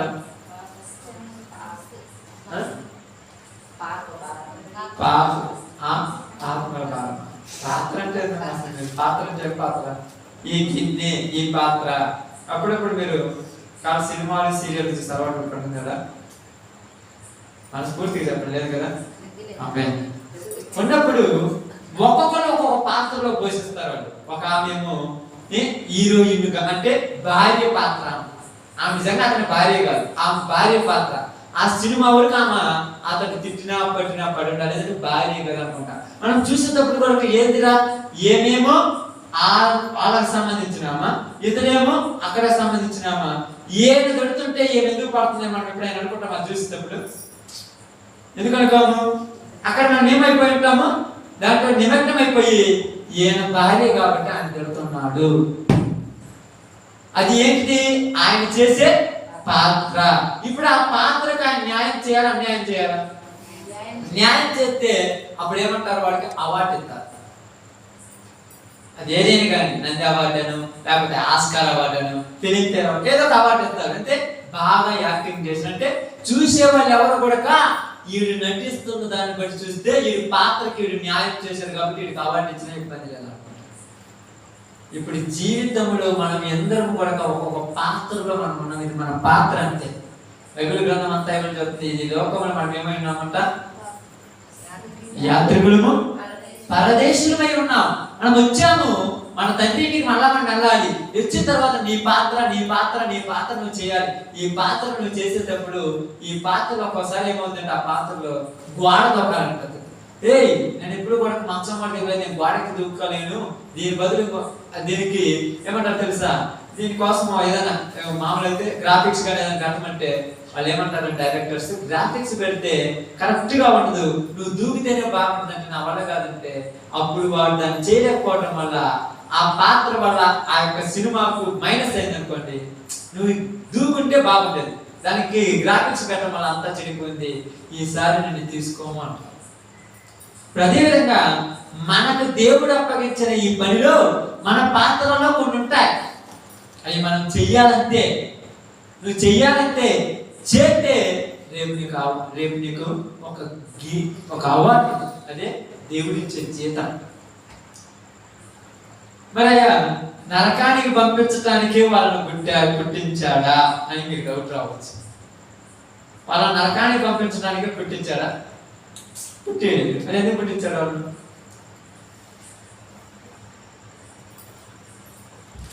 ఇప్పుడు డౌట్ మీకు రాకుండా నేనైతే క్లారిఫై చేస్తాను. నరకానికి పంపించడానికి మనసులో పెట్టిస్తారా?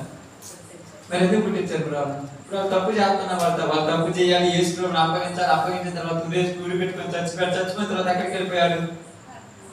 పాతాళానికి పోయాడు. ఇప్పుడు పాతాళానికి ఎందుకు పోయాడు? ఏ ఒక్కడు నశించుడు నాకు ఇష్టం లేదన్నాడు. పాతాళానికి పోవచ్చమ్మా? బాగా ఆలోచించండి, పాతాళానికి పోవచ్చా? మరి ఎందుకు పోయాడు?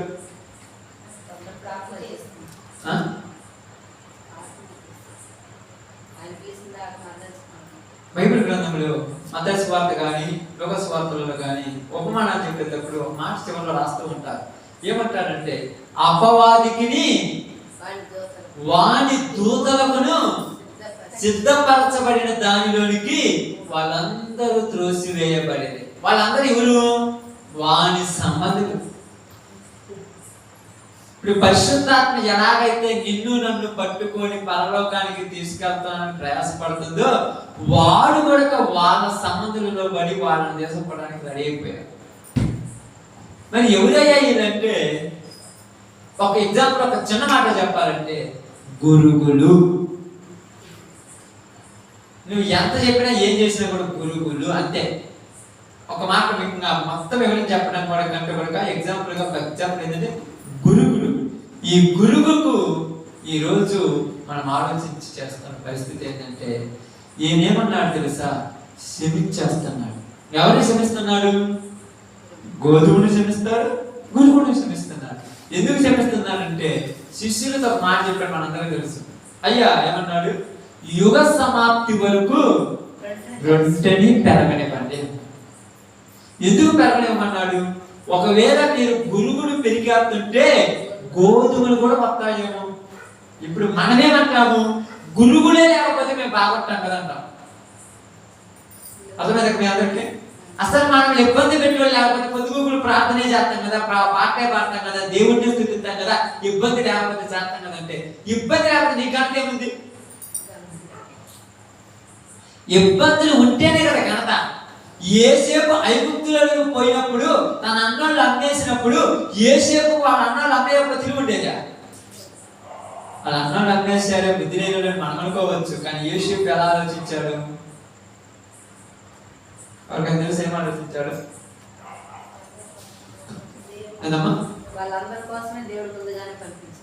ఈ దినాన, ఈ కరువు దినాలలో మిమ్మల్ని నేను పోషించాలని మీకంటే ముందుగా దేవుడు నన్ను ఇక్కడ పంపించాడు. అంత బాగా ఆలోచించాడు. ఎన్ని సంవత్సరాలు పట్టింది తెలుసుకోవటానికి? ఎన్ని సంవత్సరాలు పట్టి ఉండొచ్చు? దగ్గర దాపు 20-30 సంవత్సరాలు పట్టింది తెలుసుకోవటానికి. అన్ని రోజుల తర్వాత అర్థమైంది, రాష్ట్రం అర్థమైంది. మనకు కూడా ఈ జీవితం మొత్తము అనుభవించిన తర్వాత చివరిలో అర్థమవుతుంది, ఇవన్నీ నాకు పెట్టింది దీనికోసమే. మనమేమనుకుంటాం? ఇప్పుడు మనం జీవిస్తున్న జీవితంలో మనకి అక్కర్లేని ఆప్యాయతలు, అనురాగాలు, ప్రేమలు, లోకపర సంబంధం చాలా ఉంటాయి. వీటిని మనం పట్టుకొని ఏడాడుతుంటాం కానీ ఏమి చేయలేం. ఇప్పుడు వీటన్నిటి వల్ల ఏమైపోతుందంటే, గురువుని ఎక్కడ పెరిగైతే గోధుమ గింజ పోద్దామని ఈ గోధుమ గింజలను గురువులు ఏం చేస్తుంటాయి తెలుసా? ఏం చేస్తాయి అక్క?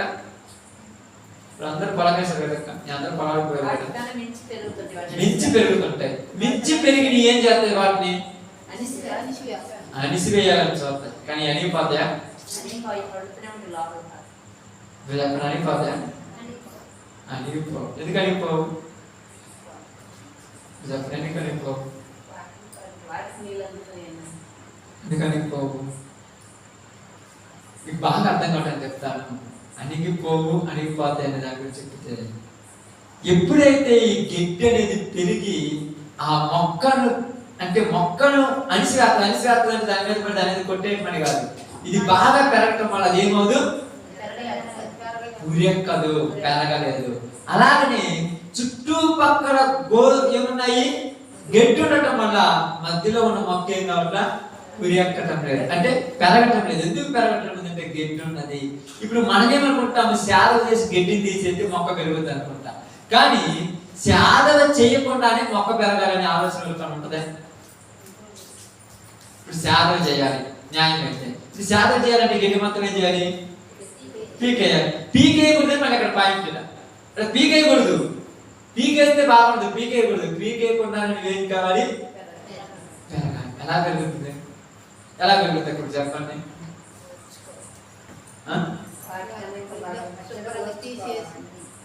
తీసేయకూడదని చెప్పాను ఇక్కడ. గడ్డి తీసేయకుండానే పెంచాలి. ఎలా పెరుగుద్ది?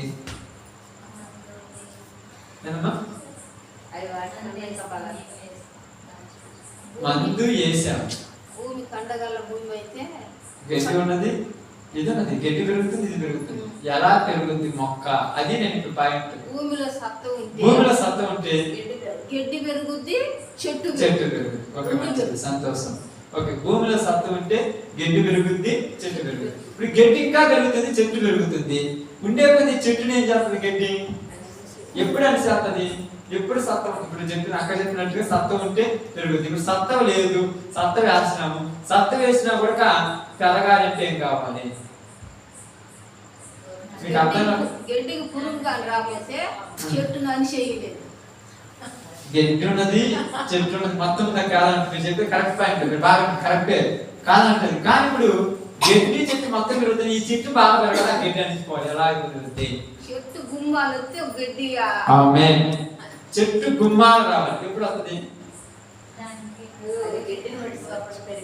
ఆమేన్. అర్థమేముందా? ఏసినదంతా కూడా పక్కన దాంతో పని లేకుండా తినేస్తున్నాడు. ఇది తింటున్నప్పుడు పక్కన ఉండొచ్చు, ఆ పక్కన ఉన్న గడ్డి ఉండొచ్చు, మొత్తం ఇది తినేస్తుంది. మేము తినలేదండి. కొన్ని రోజులు చెట్టు పెరిగిన తర్వాత ఏమంటారు, కొద్దిగా కంది కొద్ది రోజులు తిన్న తర్వాత లోపల గడ్డి ఏమన్నా ఏంటంటే కందిని ఏమి చెయ్యలేదు. నువ్వు పెరిగిన తర్వాత నేనేం చేయలేదు, నువ్వు పెరగాలి. ఇప్పుడు పెరగాలంటే ఏసిన బలం నువ్వు తినే రేంజ్కి రావాలి. చెప్పబడినటువంటి మాటలు నువ్వు ఎప్పుడైతే తింటావో అప్పుడు నీ చుట్టూ ఉన్నటువంటి గడ్డిని పరుచుకోకుండా పెరిగిపోతావు. ప్రారంభంలో 2 పెరిగినప్పుడు గడ్డి ఎక్కువ తిన్నప్పుడు దీన్ని ఏమవుద్ది?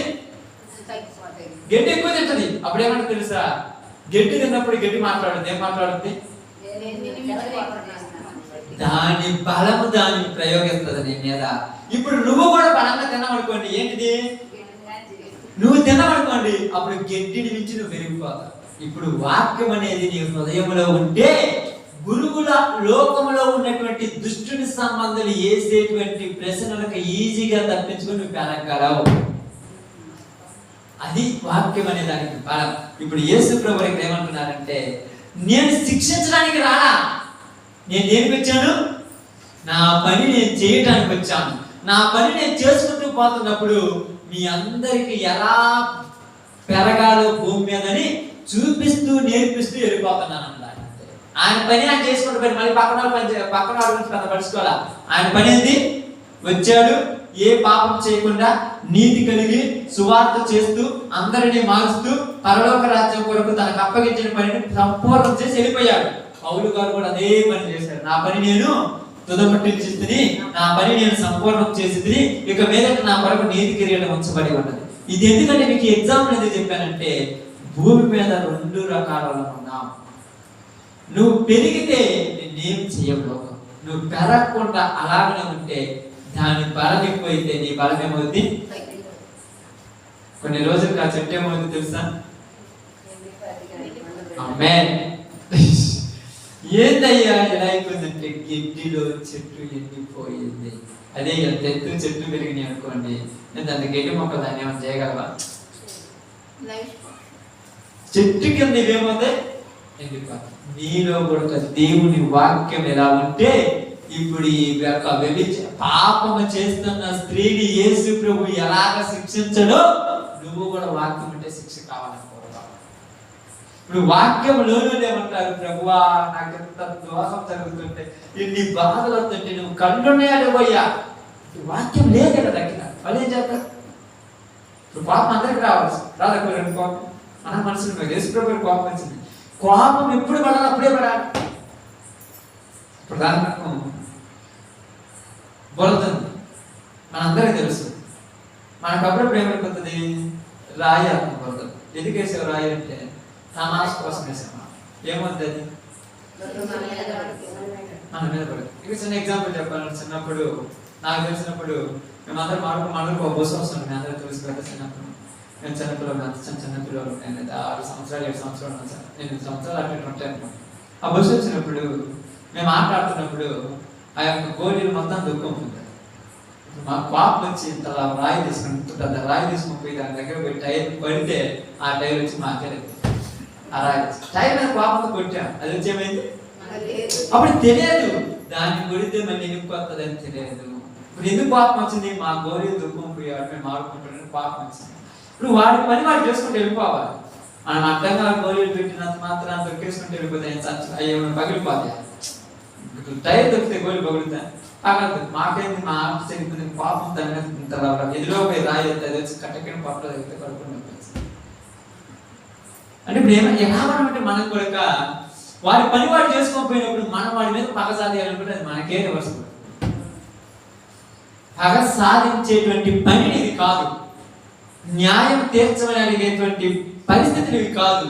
దేవుడు కలిగిన సమయంలో తగినప్పుడు కరెక్ట్ గా న్యాయం చేకూరుస్తూనే ఉన్నాడు. అందుకని యోబు గ్రంథంలో మాట్లాడినప్పుడు దేవుడు అన్యాయస్తుడు, దేవుడికి అసలు అన్యాయం చేయమే తెలియదు. వాడి పని వాడు చేసినప్పుడు నువ్వు ఎక్కడ ఎలా ఉండాలో అలాగే ఉండాలి. వాడి పని చేసినప్పుడు నీకు కనెక్ట్ ప్రాంతం తెలుసా, వాడి పని వాడు కరెక్ట్ చేసినప్పుడు నీ పని కూడా కరెక్ట్ చేస్తే జ్ఞానం. ఇప్పుడు వంట కాకుండా పొద్దుననకు వచ్చి నేను చేస్తుంటే ఇప్పుడు నాకు దేనాలను ఇచ్చా, వాడికి దేనాలను ఇచ్చేది నీకు కరెక్టేనా అని అడిగితే ఆయన ఏమన్నాడు తెలుసా, నా సొమ్ము నా ఇష్టం వచ్చినోడికి నేను ఇచ్చుకుంటే నీకు కడుపు మంటగా ఉన్నదా? కడుపు మంటగా ఉన్నదా? నాకు ఇది నోరు మూసుకొని వెళ్ళిపోయా. సొమ్ము ఎవరిది? ఆయన ఇష్టం వచ్చినోడికి ఇచ్చుకుంటాడు. నీకెందుకు? నీకు చెప్పినంత ఇచ్చాడా లేదా? నీకు ఇస్తాననేది ఏంటి? పరలోకం. అది ఇవ్వాలన్నాడు అనుకున్నా నీకు ఇస్తాడు. ఇవ్వాలంటే నువ్వు దాన్ని పొందుకోవాలంటే దానికి కొన్ని ఉంటాయి. వర్కనే ఉంటుందమ్మా. అప్పుడప్పుడు పెద్దలు చెప్తుంటారు దీన్ని తయారు చేయాలంటే వర్కనే కాదు, దీనికి ఎన్నో దెబ్బలు తగ్గుతాయి. దాన్ని తయారు చేయాలని ఏముంది, ఆ రాటు తీసుకొచ్చి కట్టకని పెట్టారు, పెద్ద లెక్కేం లేదు. కాబట్టి నిన్ను పరిపూర్ణం చేయాలంటే నీకు దెబ్బలు తగ్గుతాయి. మరి ఎంతలా అంటే ఆయన ఏమన్నాడంటే నాకంటే ఎక్కువ ఒక దెబ్బ మీద రాదా, ఆయన కంటే ఎక్కువ ఒక్క దెబ్బ. ఎందుకంటే ఆయనతో వచ్చింది మంది అంట. చిన్న 2 మాటలు ఒక మనిషి అన్నది మన పాపం రావాలి, మనం ప్రశాంతంగా నవ్వుకుంటున్నాం. ఓకే లే అన్న ఏమైంది? నీ సహనము, నీ యొక్క ఓర్పు, నీ యొక్క దైవత్వం కనపడుతుంది ఇలాంటి సందర్భాలు. మిగతా సందర్భాలు ఏం కనపడుతుంది? మిగతా సందర్భం కనపడుతుందమ్మా. రోడ్డు మీద సరదాగా పోతున్నాము, కాళ్ళకు చెప్పులు ఉన్నాయి, ప్రశాంతంగా వాతావరణం, ఇబ్బంది ఏమంతే. ఎప్పుడు ఇబ్బంది? అప్పుడప్పుడు కాలికి చెప్పులు లేకపోయినా రోడ్డు మీద ఇబ్బంది పెట్టినా కాదు కానీ ఇబ్బంది. ఎక్కువ దూరం నడిస్తే కాలు నొప్పులు వచ్చినప్పుడు ఉండదు చూడు, అప్పుడు పాపం. ఊరి మీద ఇప్పుడు చెప్పండి, ఊరి మీద వస్తారు పాపం. ఊరి మీద పాపం అంతా చెప్పు. ఊరి మీద పాపం తెలుసా? ఎంత దూరం ఊరి కట్టుకోమన్నాడు నిన్ను, వాడి మీద పాపం. ఎంత దూరాన్ని పడమని తీసుకోమన్నాడు, చేయొచ్చాదు కానీ ఏం చేయాలి కానీ ఇంటికాడ పడుకొని అన్ని చేస్తుంటాడు. ఊరు నడిచిపోతాడు రోజు ఆదికి పడే పోయి ఎంత దూరం అవుతాడు, కాలు నొప్పులు పడుతుంది. ఎవరు తీసుకోమన్నాడు అసలు? బాగా మాట్లాడుతాడు. నువ్వు అది పోవాలని ఆయన తపన ప్రారంభంలో పోయేటప్పుడు బాగానే ఉంటది. పాంగ పొలం దగ్గర పడేది కాళ్ళకి ఏమవుతుంటాయి. అప్పుడు రివర్స్ అవ్వాలని పెద్ద అయిపోయేదాక ఇంటిపోతే బాగుంది, ఎవరైనా వచ్చి సహాయం చేస్తే బాగుండి అనిపిస్తుంది. ఎవరైనా సహాయం చేస్తే నీకు ఇది ఉంటుందా? ఉంటుందా? సీమోను వచ్చాడు, గారెడేది చేసి సీమోను కాదు, కురేయుడు అని సీమోను వచ్చాడు. ఆ సిలువ పడిపోయినప్పుడు ఒక్క 3 అడుగుల నుంచి అంత దూరం నడిచాడు. నడిచిన తర్వాత యేసుప్రభు అన్నాడు, నీకెందుకు శ్రమ, ఇది ఎవరి పని? ఇప్పుడు నువ్వు చేసిన వాడికో, నువ్వు 2 అడుగులు వేసినప్పుడు ఇప్పుడు నీ గురించి ప్రపంచం అంతా మారుమోగుతుంది. నువ్వు చేసిన వాడికి నన్ను మర్చిపోయి నిన్నే చెప్పారు జనాలు. అర్థమైందా? నీ పని నా పని, ఎవరి పని వాళ్ళే చేయాలి. అప్పుడప్పుడు మధ్యలో నుంచి చేసినట్టుకోండి, నేను లేనంటే అర్థం. నేను లేకపోతే నువ్వు చేసినట్టే కదా, ఇప్పుడు నేను లేకపోతే నువ్వు చేసేది. అందుకని ఇక్కడ ఏమంటున్నారంటే అందరూ పాపం చేశారు, తప్పుడు ఎవరు లేడు, అందరూ పాపం చేశాడు. కాబట్టి నేను పాపం చేసినప్పుడు నన్ను దేవుడు ఏం చేశాడు? క్షమించేశాడు. నేను అప్పుడు మంచివాడిని చెడ్డవాడిని అంతా పక్కన పెట్టాను, క్షమించాను. నన్ను క్షమించినప్పుడు ఈ రోజు నేను మారాను. ఆ రోజు నన్ను క్షమించాడు కాబట్టి కదా ఈ రోజు నేను మారాను అని మనకు అనిపిస్తుందా? లేదా? నిజంగా చెప్పిన అనిపిస్తుందా? ఎప్పుడు అనిపిస్తుందంటే ఇప్పుడు అనిపిస్తుంది అందరికీ. ఎప్పుడు అనిపోయిందంటే నువ్వు ఇబ్బందులు పడేటప్పుడు అనిపించదు. ప్రశాంతంగా ఉన్నప్పుడు అందరికీ అనిపిస్తుంది. ఇబ్బందులు పడినప్పుడు అనిపిస్తుంది అక్క. ఇబ్బందులు పడ్డప్పుడు అనుకోవాలి అని క్వశ్చన్ మార్క్, అనుకుంటాను అని క్వశ్చన్ మార్క్. అనుకోవాలంటే అనుకుంటాను, ఇది నా పని, నేను చెయ్యాలి, నాకు అప్పగించాడు, ఈ భూమి మీద నేను ఉన్నంత కాలం ఈ పనిని చేసి నా పరుగు తుదపెట్టించాలని ఆయన మాట్లాడుతున్నాను. కాబట్టి ఇక్కడ అందరికీ మీకు ఎందుకు చెప్తున్నానంటే బైబిల్ గ్రంథంలో నుంచి ప్రకటన గ్రంథము 21వ అధ్యాయం 4వ వచనం ఒకసారి చదువుదాం.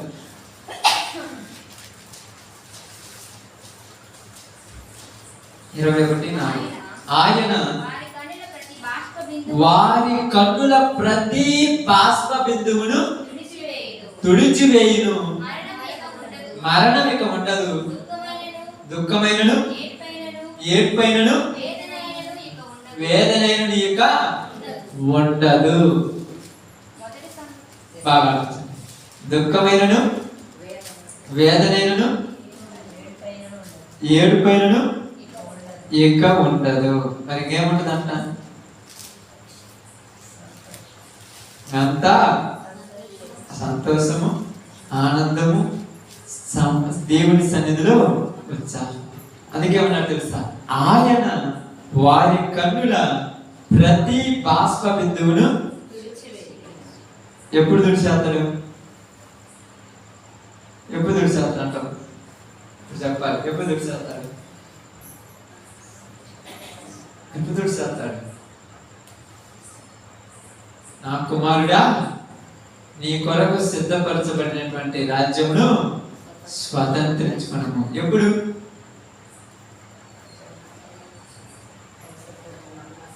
ఆమేన్. ఎప్పుడు? యేసు ప్రభు మరలా వచ్చినప్పుడు. ఇంకా 20వ అధ్యాయము చూసాము 4వ వచనం చివరి భాగం నేను చదువుతాం చూడు. యేసు విషయమై తామిచ్చిన సాక్ష్యం నిమిత్తము దేవుని వాక్యము నిమిత్తమును శిరచ్ఛేదనము చేయబడిన వారి ఆత్మలను చూచి తిని వారు బ్రతికిన వారై 1000 సంవత్సరములు క్రీస్తుతో కూడా రాజ్యము చేయుదురు. రాజ్యము చేసి ఎప్పుడు? యేసు ప్రభు వారు ఎన్నిటికీ ఒకరోజు ప్రశ్నలుగా, వీటన్నిటికి ఒకరోజు ఏమిస్తాడు? జీతం ఇచ్చేవాడు. ఆ జీతం ఇచ్చినప్పుడు ఆయన ఇచ్చిన జీతము ఆయన ఇష్టం వచ్చిన వాడికి ఇస్తాడు, అందరికీ. కాబట్టి ఈరోజు మీ అందరికీ నేనేం చెప్తున్నాను, ఒక చిన్న విషయం. శిక్ష విధించమని మనం కోరుకోకూడదు. యేసు ప్రభు ఏమన్నాడు? ఇక నేను ఇక శిక్ష విధింపను అన్నాడు. ఆయనే శిక్ష విధించలేదు.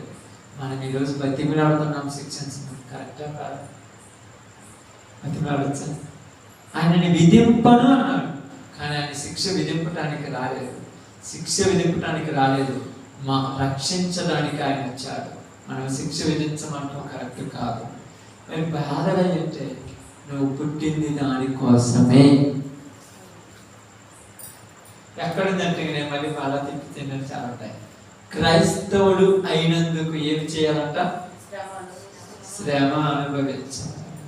దాని కొరకే దేవుడు మనల్ని పుట్టించను, నియమించను. మనం పుట్టినందుకోసం. మరి ఎన్ని రోజులు అంటే నీకు కలియం ఆ సమయము ఇచ్చినన్ని రోజులు. ఇచ్చిన తర్వాత దాని తర్వాత వచ్చేటువంటి ఆ బహుమానం మరీ గొప్పగా ఉంటుంది. కాబట్టి ఈరోజు మీ అందరికీ నేను చెప్పిన ఒక చిన్న విషయం ఏంటంటే ఆయన శిక్ష విధించేవాడు కాదు. మరి ఏం చేస్తాడంటే ఎవరి ఇష్టం వచ్చినట్టు వాళ్ళని చేయమని చెప్పేవాడు. అందుకే ప్రార్థన ఏమంటాడు? నీతిమంతుడిని ఇంకను నీతిమంతునిగా ఉండను, దుర్మార్గులను ఇంకను నేను వచ్చిన తర్వాత చూసుకుంటాను. మరి మనం ఎందుకు తొందరగా మధ్యలో పొలాలు పెట్టేయటం? మధ్యలో పొలాలు పెట్టకూడదు లెక్క. పై నుంచి వస్తున్నాయి కాలంలో నీళ్ళు పాపం నీళ్ళు కాడుతున్నారు కదా. ఇప్పుడంటే అన్ని నంద్యాల పైపు పంట పైపులు తిప్పేస్తారు. ఇంతకుముందు కాదు, ఆ పై నుంచి కాలం చేస్తే కింద నుంచి కట్టుకుంటూ పోవాలి. ఇప్పుడు మధ్యలో వచ్చి ఆ కాలం చిన్న బెజ్జ మీద ఒక పక్కన ఇంతదే ఆ నీళ్లు వచ్చే నీళ్ళు ఏమవుతాయి? ఎంత తగ్గుతుంటాయి? ఒక్క పెట్టాడు కదా, అది ఎలా తగ్గుతుంటాయి అంటున్నాను. మొత్తం తగ్గుతుంటాయా? కొన్ని కొన్ని అంటే ఉండే కొద్ది నీళ్ళు వచ్చేటువంటి దారం ఉంది, మరి మధ్యలో అటు పోయే దార. ఇప్పుడు నీళ్ళు వస్తున్నాయి కదా పైనుంచి, 1 ఇంచు నీళ్ళు పైనుంచి వస్తున్నాయి. అక్కడెక్కడ చిన్నది అంత బెజ్జం పెట్టారు అంటే పక్కన పెట్టాము, ఆ నీళ్ళు చిన్నవి పక్క పోతున్నాయి. ఇప్పుడు ఆ నుంచి వచ్చే దార అలా కరెక్ట్ పోతుంది. ఆ నుంచి ఇటు కిందికి దారేమవుద్ది, కొద్ది కొద్దిగా తగ్గుతుంటాయి. ఇటు పక్క పోయి పెరిగిపోతుంది. ఎందుకు పెరుగుద్ది అంటే చిన్న దార ఉండే కొద్ది ఏమవుద్ది, పెద్దగా అయిపోద్ది. చిన్న దార ఉండే కొద్ది పెద్దగా అయిపోద్ది. ఇప్పుడు అటు నీళ్ళు పోతుంటాయి, ఇటు పోవు. మన విశ్వాస జీవితం కూడా మధ్యలో ఎక్కడో ఒక్క చోట డిస్టర్బ్ అవుతాం. అప్పుడు మన మైండ్ అంతా అటు పోతుంది, ఈ ప్రయాణాన్ని మర్చిపోతాం. చిన్న డిస్టర్బెన్స్ పెద్దది కూడా కాదు, ఆ చిన్నది ఏమవుద్ది, చెరువు కంట అంత గడ్డి పడిందంట. నీళ్ళు చెమ్మచెమ్మతున్నాయని అధికారులు పట్టుకోకపోతే వారం తర్వాత చూసాక ఊరే పట్టుకుపోయిందంట. చెమ్మగా వచ్చిందంటే నీళ్లు దార స్టార్ట్ అయిందా, అది ఎంత తగ్గుతుంది కూడా మనకి పట్టించుకోవడం. ఫస్ట్ మనం కూడా కొన్ని విషయాలు ఏముంది అనుకున్నా. ఇప్పుడు ఈ కాలంలో నుంచి వస్తున్న నీళ్లు మొత్తం ఇట్టే పోతున్నాయి, ఇటేం రావట్లేదు. ఇప్పుడు నీళ్లు కట్టేవాడు ఏమనుకుంటాడంటే, రే నీళ్ళు లేదంటే పైన ఎక్కడో బెజ్జం పడిందని చూడు అంటారు. అప్పుడు నైట్ 12 గంటలకు 1 గంట కరెంట్ వస్తున్నప్పుడు మళ్ళీ ఏ నుంచి బ్యాట్ వేసుకొని చూసుకుంటూ పోరా దాకా. అప్పుడు చూసినప్పుడు ఎక్కడో ఒకసారి బెజ్జం పడు. ఆడ బెజ్జం పడినప్పుడు ఏమవుద్ది, దానికి దగ్గర పోయి దాన్ని కట్టేయాలి, మట్టితో పూర్తి చేయాలి. పూర్తి చేసిన తర్వాత మళ్ళా ఆ నుంచి నీళ్ళు రావాలంటే ఎంత టైం పడుతుంది అక్క? ఇంతకు ముందు ఎంత టైం పట్టిందా అంత టైం పట్టుద్దా, లేకపోతే తక్కువ టైం పట్టుద్దా చెప్పండి సార్. ఫస్ట్ వచ్చినప్పుడు ఎంత టైం పట్టిందో అంతే టైం పట్టుద్దా, లేకపోతే తక్కువ టైం పట్టుద్దా? ఎందుకు తక్కువ టైం పట్టుద్ది? ఆల్రెడీ ముందు కొద్దిగా మనలో దాంట్లో నీటి చెమ్మంది కాబట్టి ఇప్పుడు పై పైన వెళ్ళిపోతుంది. కాబట్టి మనం కూడా ఎక్కడో ఒక చోట విశ్వాసంలో సన్నగిలి పెట్టింది. ఎందుకంటే ఎక్కడో ఒక గ్యాప్ పడింది, అది ఏదో ఒకటి వచ్చేసింది మైండ్లోకి అడ్డంకు రావటం వల్ల ఇటు వచ్చేటువంటిది తగ్గిపోయింది.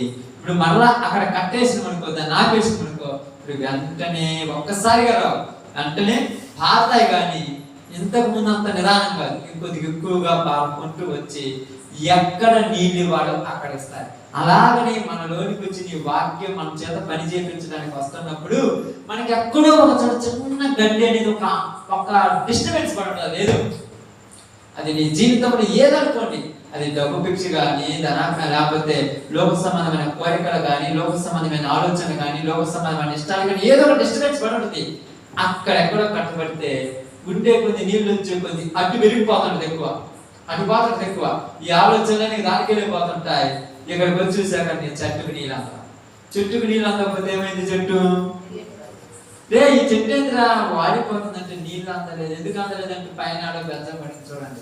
అప్పుడే పక్క దానికి పోతుంటే ఆ పక్క నుంచి చెట్లు ఏమైపోతాయి అంటే మనలో పక్కటి ఆలోచనలు పెరిగిపోతాయి, దేవుడి మీద ఆలోచన తగ్గిపోతాయి. ఎందుకంటే ఇక్కడికి వాక్యం అనే నీళ్ళు అందట్లా, మనంతా అట్టే పోతుంది, అట్టే పోతుంది, అట్టే పోతుంది. ఇప్పుడు ఏం చేయాలి, ఎక్కడ డిస్టర్బ్ అయ్యావో అక్కడికి వెళ్ళి ఆఫ్ చేసి రావాలి. అప్పుడు దీనికి నేను కాబట్టి మన జీవితంలో మనకు దేవుడు చెప్పిన పని కూడా ఏంటంటే ఒకే ఒక మాట నేను చెప్పింది, నేను కూడా నిన్ను శిక్షింపనని ఎందుకన్నాడంటే మనకు యేసు ప్రభువులాగా మనం కూడా సంపూర్ణం కావాలంటే ఆ వాక్యం మనలోనికి వచ్చి మనం బలంగా నిలబెట్టినప్పుడు మనం ఏ విషయంలో డిస్టర్బెన్స్ కామో. యేసు ప్రభు చాలా మంది ఉంటారు అర్థలాతను ఏమన్నారు తెలిసి అందరికి గుర్తుందా లేదా, మంచి ఉంటాను అర్థలా, నేను నిన్ను విడిపించడానికి నాకు అధికారం ఉంది, ఒక్కసారి నోరు తెరిచి చెప్పు అన్నా. అంటే ఆయన ఏమన్నాడు, నా తండ్రి ఇవ్వకుండా ఎవరికి అధికారం లేదు, నా తండ్రి అనుగ్రహించకుండా ఎవరికి అధికారం లేదు. ఇప్పుడు ఈ పని చేయమని నా తండ్రి నన్ను పంపించాడు. ఇప్పుడు నేను నిన్ను అడిగినంత మాత్రం అది మారదు. ఇట్లా కాకుండా బతికాను. ఒకవేళ మారేననుకోండి, నాకు రావాల్సిన ఘనత పోద్ది. అప్పుడు నేను ఎక్కడికి పోతాను? ఎంత పడకుండా ఆ ప్రారంభంలోనే ఆ కొండ దగ్గర వాడి కాళ్ళు పెట్టుకుంటే అయిపోయేదిగా. అర్థమైంది? కొండ దగ్గర వాడి కాళ్ళు అంటే అక్కడ నువ్వు నాకు మొక్కితే రాజ్యం అక్కడే కదా, అక్కడే కాలు పట్టుకుంటే అయిపోయింది. ఎంత దాకా రాకుండా చివరిలోకి వచ్చి ఏ కాలు పట్టుకుంటాను మళ్ళీ నీకు అట్లా. చివరికి వచ్చిన మనం గమ్యం చేరాలి, లేదా ఈ పరుగు తుదముట్టించి పరలోకి వెళ్ళాలి, కానీ ఎనుకడికి వేయకూడదు. అందుకని యేసు ప్రభు వారు ఎందుకు శిక్షించనంటే మనల్ని ఇంకా బలవంతులు చేయడానికి. ఇస్కరియోతు యోధాని ఎందుకు చంపలేదంటే, ఇస్కరియోతు యోధా లేకపోతే శిలువ మరణం పూర్తి అయ్యేది కాదు. ఆనాటి యూదులలో కఠిన మనసు ఎందుకు పెట్టాడంటే, వాళ్ళలో కఠిన మనసు లేకపోతే ఎవరిలో విశ్వాసం పలకూడదు. ఆనాడు ఫరో హృదయాన్ని ఎందుకు కఠినం చేశారంటే, ఫరో హృదయం కఠిన పరచపడకపోతే ఇశ్రాయేలీయులు అభివృద్ధి ఎలా పోతారు? ఈ రోజు నీ మీద నా మీద వాళ్ళకి ఎందుకు కఠినత్వం వచ్చి వాళ్ళు ఎందుకు మనం దూషిస్తున్నారంటే, వాళ్ళు కఠినత్వం వచ్చి వాళ్ళు మనం అనకపోతే మనలో విశ్వాసం పెరిగేది ఎక్కడా? అన్నాడని మోసే 2 సార్లు అన్నాడు. పరో మొత్తం 10 సార్లు జరిగింది అద్భుతాలు. 4 సార్లు అన్నాడని మోసే పరో దగ్గర పోయి అడగకపోతే ఇశ్రాయేలు బయటకు వచ్చేలా. ఇప్పుడు మోసే ఎవరు ప్రేరేపించారు? అలాగే నన్ను ఎన్నోసార్లు ప్రేరేపిస్తుంటాడు. మనమే మోమాటం కోసం ఫీల్ అయిపోయి పోవట్లా కదా. చాలాసార్లు అంటుంది నా దేవుడు ఉన్నాడు, నా దేవుడు చూస్తున్నాడు అంటుంది. బాగా ప్రార్థన చేసినప్పుడు తర్వాత ఏమనుకుంటామంటే ఎందుకు 10 మంది అవమానం, అంతమంది మధ్యలో పోయి మోసే అడుగుతుంటే మోసే చూసి నవ్వుంటారా నవ్వరు వాళ్ళందరూ చుట్టుపక్కల ఎలా చేస్తుంటారో పిచ్చోడా నీకెందుకురా వాళ్ళతో పని. పరో ఏమంటాడంటే హేళన చేస్తాడు, మళ్ళా జరుగుద్ది, మళ్ళా వస్తాడు, హేళన చేస్తుంటాడు. కానీ చివరికి విడిపించుకుని పొయ్యేంత వరకు తను మాత్రము ఎనుకడుగు వేయలేదు. ఈరోజు మనకు కూడా అదే చెప్తున్నాడు, నీ పనికి వచ్చాయి ఎవరు నేను ఆపడు.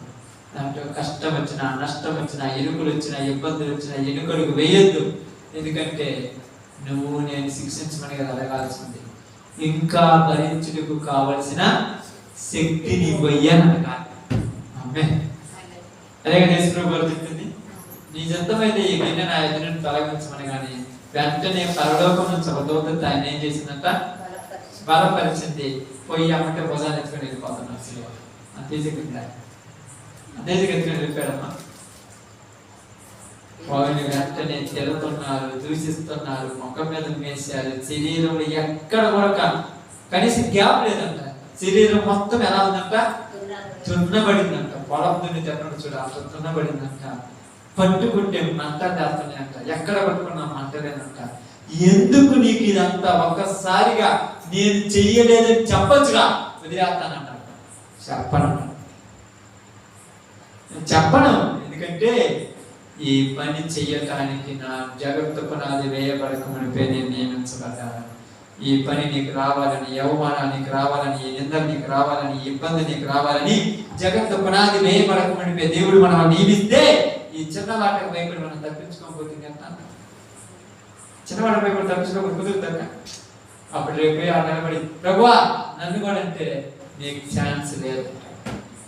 కాబట్టి అందరం కూడా తల వచ్చినట్లయితే ప్రార్థన చేస్తాను. అందరం కూడా జాగ్రత్తగా ఉండాలి. ఎందుకంటే దేవుడు మనకు అప్పగించినటువంటి దాన్ని నమ్మకంగా చేస్తే దేవుడు ఇచ్చే జీవ కిరీటం పొందుకుంటాం. అందరూ తల వచ్చండి ప్రార్థన.